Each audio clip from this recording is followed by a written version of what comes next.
सभी दर्शकों को हर हर महादेव। क्या आप भी केदारनाथ की यात्रा करना चाहते हैं? यदि हाँ, तो बहुत जल्द आपकी ये मनोकामना पूर्ण होने वाली है। आज हम आपको लेकर चलेंगे भगवान शिव के दिव्य धाम केदारनाथ की यात्रा पर। यह यात्रा न केवल धार्मिक आस्था का केंद्र है, बल्कि प्रकृति के अद्भुत नज़ारे और हिमालय की शांत वादियों में आत्मा को शांति देने का अनुभव भी है। केदारनाथ यात्रा में कितना खर्च आता है? केदारनाथ कब जाना चाहिए? और केदारनाथ यात्रा का क्या महत्व है? यदि आपके मन में भी ये सभी सवाल हैं, तो आज आपको इन सभी सवालों के जवाब इस एक ही वीडियो में मिल जाएंगे। इसलिए वीडियो में अंत तक जरूर बने रहें। नमस्कार दोस्तों, मैं चंद्रशेखर आपका स्वागत करता हूं आपके अपने चैनल फैक्टोमेनिया में, जहां हम आपके लिए ऐसी ही इन्फॉर्मेशन वीडियोस लाते रहते हैं। यदि आप हमारे चैनल पर नए हैं तो प्लीज हमारे चैनल को सब्सक्राइब करें, जो आपके लिए एकदम फ्री है लेकिन हमारे लिए अमूल्य है। और यदि वीडियो पसंद आए तो प्लीज इसे लाइक करना ना भूलें। तो चलिए शुरू करते हैं। केदारनाथ मंदिर भारत के उत्तराखंड राज्य के रुद्रप्रयाग जिले में स्थित है। यह मंदिर हिंदू धर्म का एक प्रसिद्ध मंदिर है। उत्तराखंड में हिमालय पर्वत की गोद में स्थित केदारनाथ मंदिर 12 ज्योतिर्लिंगों में से एक है और साथ ही 4 धाम और 5 केदारों में से भी एक है। इसका निर्माण पांडवों के पौत्र महाराजा जनमेय ने किया था। यहाँ स्थित स्वयं शंभु शिवलिंग अति प्राचीन है। आदि शंकराचार्य ने इस मंदिर का जीर्णोद्धार करवाया था। जून 2013 के दौरान भारत के उत्तराखंड और हिमाचल प्रदेश में आई अचानक बाढ़ और भूस्खलन के कारण केदारनाथ सबसे अधिक प्रभावित क्षेत्र रहा। मंदिर के आसपास के मकाने बह चुके थे और चारों तरफ तबाही का मंजर था। अचानक आई तबाही से ऐतिहासिक मंदिर का मुख्य हिस्सा और सदियों पुराना गुंबद सुरक्षित रहा, लेकिन मंदिर का प्रवेश द्वार और उसके आसपास का इलाका पूरी तरह तबाह हो गया था। उत्तराखंड में बद्रीनाथ और केदारनाथ ये 2 प्रधान तीर्थ हैं। दोनों के दर्शन का बड़ा ही महत्व है। कहा जाता है कि जो व्यक्ति केदारनाथ के दर्शन किए बिना बद्रीनाथ की यात्रा करता है, उसकी यात्रा निष्फल जाती है। इसलिए यदि आप केदारनाथ या बद्रीनाथ की यात्रा करना चाहते हैं तो सबसे पहले केदारनाथ के दर्शन कीजिए, फिर बद्रीनाथ के। केदारनाथ में भगवान शिव स्वयं विराजमान है और भक्तों की हर मनोकामना पूर्ण करते हैं।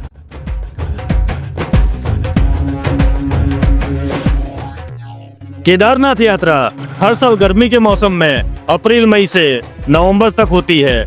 सर्दियों में भारी बर्फबारी के कारण मंदिर बंद रहता है और भगवान की मूर्ति को उखीमठ में शिफ्ट कर दिया जाता है। यात्रा के लिए सबसे अच्छा समय मई से जून और फिर सितंबर से अक्टूबर है। साल 2025 में केदारनाथ मंदिर के कपाट 2 मई को खुलेंगे। केदारनाथ मंदिर खुलने की आधिकारिक घोषणा 4 धाम मंदिर समिति महाशिवरात्रि के दिन करती है। साल 2025 में महाशिवरात्रि 26 फरवरी को है। केदारनाथ मंदिर के खुलने से पहले केदारनाथ की डोली को गौरीकुंड से केदारनाथ मंदिर तक ले जाया जाता है। इस यात्रा में डोली को ले जाने वाले लोग गौरीकुंड से केदारनाथ तक 16 किलोमीटर की पैदल यात्रा करते हैं। केदारनाथ मंदिर खुलने के बाद भगवान केदारनाथ की मूर्ति का अनावरण किया जाता है और मंदिर खुलने के बाद पुजारी कई प्राचीन वैदिक अनुष्ठान करते हैं और मंदिर में भगवान केदारनाथ की मूर्ति को स्थापित करते हैं। केदारनाथ पहुंचने के लिए हवाई मार्ग, रेल मार्ग और सड़क मार्ग उपलब्ध है। हवाई मार्ग से यात्रा करने के लिए सबसे नजदीक एयरपोर्ट देहरादून का जॉली ग्रांट एयरपोर्ट है, जो गोपेश्वर से करीब 250 किलोमीटर दूर है। रेल मार्ग से यात्रा करने के लिए सबसे नजदीकी रेलवे स्टेशन ऋषिकेश है, जो करीब 220 किलोमीटर दूर है। यहाँ से आपको बस या टैक्सी की सुविधा मिलती है। और सड़क मार्ग से आप सोनप्रयाग या गौरीकुंड तक पहुँच सकते हैं। गौरीकुंड से केदारनाथ मंदिर 16 किलोमीटर दूर है, जो आपको पैदल ट्रैकिंग करनी होती है। गौरीकुंड से ट्रैक शुरू होता है। मार्ग में आपको मंदाकिनी नदी का साथ मिलता है, जो पूरे रास्ते यात्रा को और भी रोमांचक बना देता है। जो लोग ट्रैकिंग नहीं कर सकते, उनके लिए घोड़े और खच्चर की सुविधा उपलब्ध है। अगर आप कम समय में दर्शन करना चाहते हैं तो हेलीकॉप्टर सेवा का भी लाभ ले सकते हैं। गौरीकुंड और केदारनाथ में रहने के लिए कई धर्मशालाएं और होटल उपलब्ध है। यहाँ साधारण से लेकर मध्यम बजट तक की सुविधा मिल जाती है। खाने के लिए उत्तराखंड के पारंपरिक व्यंजन और साधारण शाकाहारी भोजन मिलता है। यात्रा पर जाने से पहले इन बातों का ध्यान रखें। ऊनी कपड़े, रेनकोट और अच्छे ट्रेकिंग शूज साथ ले जाएं। अपना आधार कार्ड या अन्य पहचान पत्र जरूर साथ रखें। स्वास्थ्य की जांच करवा लें और फर्स्ट एड किट साथ रखें। केदारनाथ यात्रा के दौरान इन बातों का ध्यान रखना बेहद जरूरी है। मौसम का पूर्वानुमान जान लें। बारिश और ठंड के कारण रास्ता कठिन हो सकता है। पर्यावरण का ध्यान रखें, प्लास्टिक और कचरा ना फैलाएं। स्वास्थ्य के प्रति सतर्क रहें और अगर सांस लेने में दिक्कत हो तो तुरंत आराम करें। केदारनाथ मंदिर में दर्शन का शुल्क है 300 रुपया प्रति व्यक्ति। यह शुल्क वीआईपी और आम जनता दोनों के लिए है। यह शुल्क मार्च 2023 में बद्रीनाथ केदारनाथ मंदिर समिति यानी कि BKTC ने शुरू किया था। यह शुल्क मंदिर में वीआईपी दर्शन के लिए अक्सर होने वाली भीड़ को देखते हुए लगाया गया था। इस वर्ष रिलायंस इंडस्ट्रीज के चेयरमैन मुकेश अंबानी ने उत्तराखंड में केदारनाथ और बद्रीनाथ मंदिरों के दर्शन किए। उन्होंने पूजा अर्चना की, अनुष्ठानों में भाग लिया और बद्री केदार मंदिर समिति को यानी कि BKTC को 5 करोड़ रुपए का दान भी दिया। BKTC दोनों ही मंदिर का प्रबंधन करती है। केदारनाथ मंदिर जाने के लिए तीर्थ यात्रियों को ऑनलाइन पंजीकरण कराना होता है।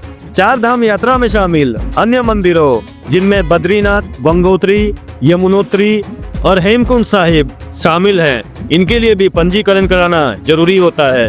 केदारनाथ जाने के लिए खर्च आपके स्वयं के ऊपर निर्भर करता है। इसके लिए कोई निश्चित मापदंड नहीं है, लेकिन आप इसका अपने हिसाब से अनुमान जरूर लगा सकते हैं। यदि आप दिल्ली में रहते हैं तो आप किसी टैक्सी वाले से पूछताछ कर ले कि वो गौरीकुंड आने तक कितना किराया लेगा, क्योंकि उसके बाद केदारनाथ तक जाने के लिए और वहां से वापस आने के लिए टैक्सी नहीं चलती। यह लगभग 16 किलोमीटर की चढ़ाई होती है, जिसे पैदल या डोली से पूरा करना पड़ता है। खच्चर या डोली का किराया आपको मोल भाव करके वहीं तय करना पड़ता है। दिल्ली से इसका मार्ग हरिद्वार होते हुए पहले ऋषिकेश तक जाना पड़ता है। यहाँ तक रेल से भी यात्रा की जा सकती है, हवाई यात्रा भी की जा सकती है, लेकिन ये देहरादून के एयरपोर्ट जोली ग्रांट तक ही मिल पाती है, जो ऋषिकेश देहरादून मार्ग पर पड़ता है। इसके बाद ऋषिकेश से बद्रीनाथ मार्ग पर बयासी, देवप्रयाग और श्रीनगर होते हुए रुद्रप्रयाग तक पहुंचना पड़ता है। इसे बस द्वारा भी तय किया जा सकता है। रुद्रप्रयाग से गौरीकुंड तक अलग मार्ग है। यह अगस्त्य मुनि व गुप्त काशी होते हुए भी जाया जा सकता है। इस मार्ग पर बसें सिर्फ गुप्त काशी तक ही जाती हैं, अतः बेहतर है कि आप ऋषिकेश से अपने टैक्सी किराए पर ले लें। प्रयास कीजिए आप अपनी रात गुप्त काशी में ही गुजारें, जहां से आप सुबह केदारनाथ जाकर शाम तक वापस भी आ सकते हैं। ठहरने के लिए केदारनाथ में भी होटल हैं तथा गुप्त काशी सहित रुद्रप्रयाग, श्रीनगर व ऋषिकेश में भी होटलों की सुविधा उपलब्ध है। दिल्ली से ऋषिकेश तक मैदानी मार्ग है, जिसकी दूरी लगभग 230 किलोमीटर है। उसके बाद पहाड़ी मार्ग प्रारंभ हो जाता है, जिसमें वाहन औसतन 30 किलोमीटर प्रति घंटे के हिसाब से चलाना पड़ता है। ऋषिकेश से रुद्रप्रयाग तक लगभग 140 किलोमीटर है। रुद्रप्रयाग से गुप्त काशी लगभग 45 किलोमीटर है तथा गुप्त काशी से गौरीकुंड लगभग 30 किलोमीटर है। इन दूरियों के माध्यम से आप अपने रात्रि विश्राम का अनुमान लगा सकते हैं कि यहाँ कहाँ रुकना आपके लिए उचित होगा। इस तरह आप केदारनाथ की यात्रा पूरी कर सकते हैं। केदारनाथ यात्रा की लागत 5,000 से 20,000 या उससे अधिक हो सकती है, जो यात्रियों की शैली, ठहरने की अवधि और गतिविधियों पर निर्भर करती है। तो दोस्तों, ये थी केदारनाथ यात्रा से जुड़ी कुछ जानकारियाँ। ये इन्फॉर्मेशन आपको कैसी लगी हमें कमेंट में ज़रूर बताइएगा, और अगर आपको वीडियो पसंद आई हो तो लाइक करना ना भूलें। हमारे चैनल को सब्सक्राइब करें और बेल आइकन दबाएं।